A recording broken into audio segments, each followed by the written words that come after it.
What's up, everyone? It's Kayla here with the reality of product management. Before I jump into the video, which I'm hoping is the first of many, I'll start with a little bit about myself. I've actually been a product manager for just over 8 years now, give or take a few months, and during that time, I've worked at and with all kinds of companies, from startups to enterprises.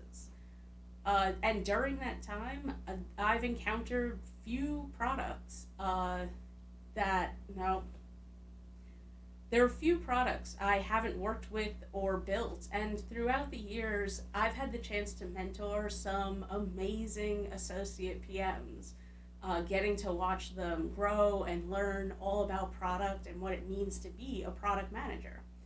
I absolutely love helping new product managers get their start, and I'm hoping that this video can help you out there figure out, is product management for me? Or maybe you're a budding entrepreneur and you're just starting out and you're not sure if you need to bring on a product manager uh, to help you get to the next level or work on whatever it is that you happen to be doing at the moment. Today's topic is, what is product management? I actually have gotten this question so many times, especially when I was first starting out my career, and I found it really hard to describe to people what it was I did for a living. My parents, in fact, struggled a lot with understanding, what my role was, not only in bigger organization, but within a team, and how it related to whatever the apps and websites that they were looking at. Uh, but if I had to say now, I would say that product management is literally managing a product. Now, a product can be anything from an app on your phone to the headphones that you wear. Some companies even will take a product like a website and break it down into multiple smaller products so that teams can focus specific things like a user login screen or what appears on the homepage when someone visits for the first time or the 100th time. All of those are details that companies need to think of in order to continually growing and making revenue. Managing a product encompasses a lot of different activities, though. At the highest level, you're typically the conduit between the stakeholder, which is a person who is making the business decisions, or your target user, and the engineering and design team, the people that are actually doing the heavy lifting and making those ideas come to life in the world. It's a crucial role in how technology gets built. You essentially have to take what one person is saying or asking for, let's say like a button that uploads a photo, and you need to take that information as well as a bunch of other information that you're gathering and translate it into technical and user experience requirements.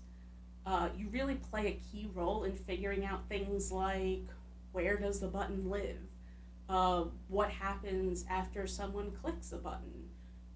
In this particular case, if we're uploading a photo, can any photo be uploaded? Are there size restrictions or like data restrictions involved?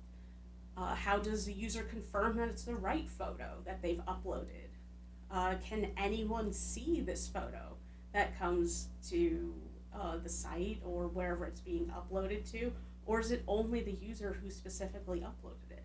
And so on and so forth. These questions, they just can continually grow and prosper until you figure out what it is that you're trying to accomplish, and what the end goal is, and the expectation for when someone interacts with that technology.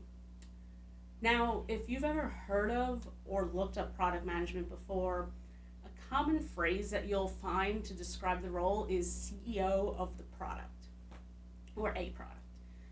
Uh, Personally, I have a lot of problems with this description, primarily because it implies that you have power over the decisions that are being made, and that's just not the case most of the time.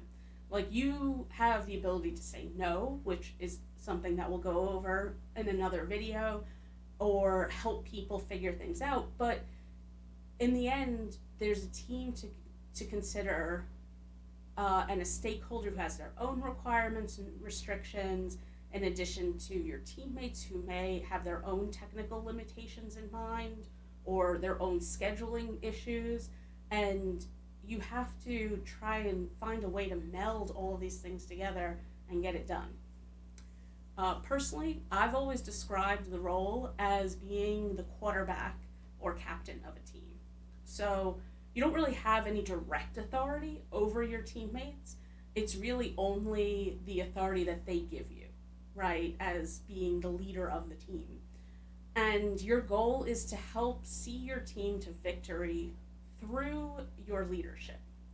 So you make sure that the ball is in place, the play is in motion, that everyone has whatever it is that they need to be successful in their specific role, and then together you're trying to move towards this common goal, and successfully meet whatever that goal or requirement is. Now, if you're wondering what happens when PMs take being the CEO of the product seriously or too literally, well, I can tell you from firsthand experience, having watched some of my coworkers go through that exercise,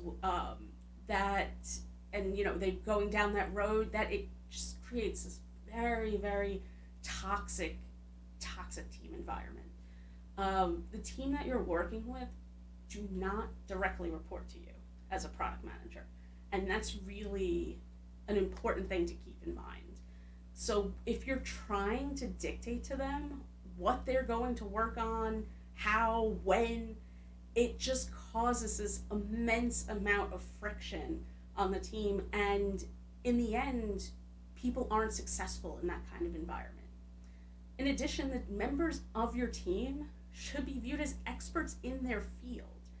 I don't really know any PMs who have previously been an engineer and a designer and a QA engineer and DevOps and sales and marketing and a litany of other roles that all take part in the process of creating a product or improving upon a product, especially a digital product. It's really doesn't make sense to not trust someone in any of those roles or any other role that may be part of the process to make a call on how to address solving a specific problem or meeting a requirement. People come in with experience, and it's really important that you trust your team to be successful. You set them up for success.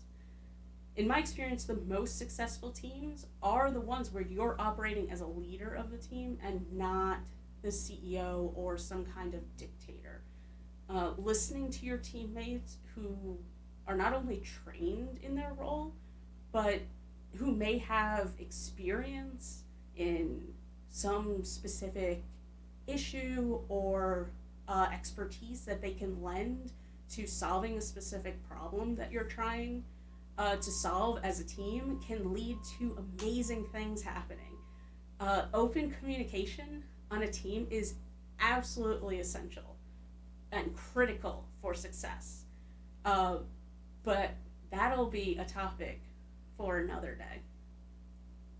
So I hope that you found this video helpful, and I really want to thank everyone who stopped by to watch.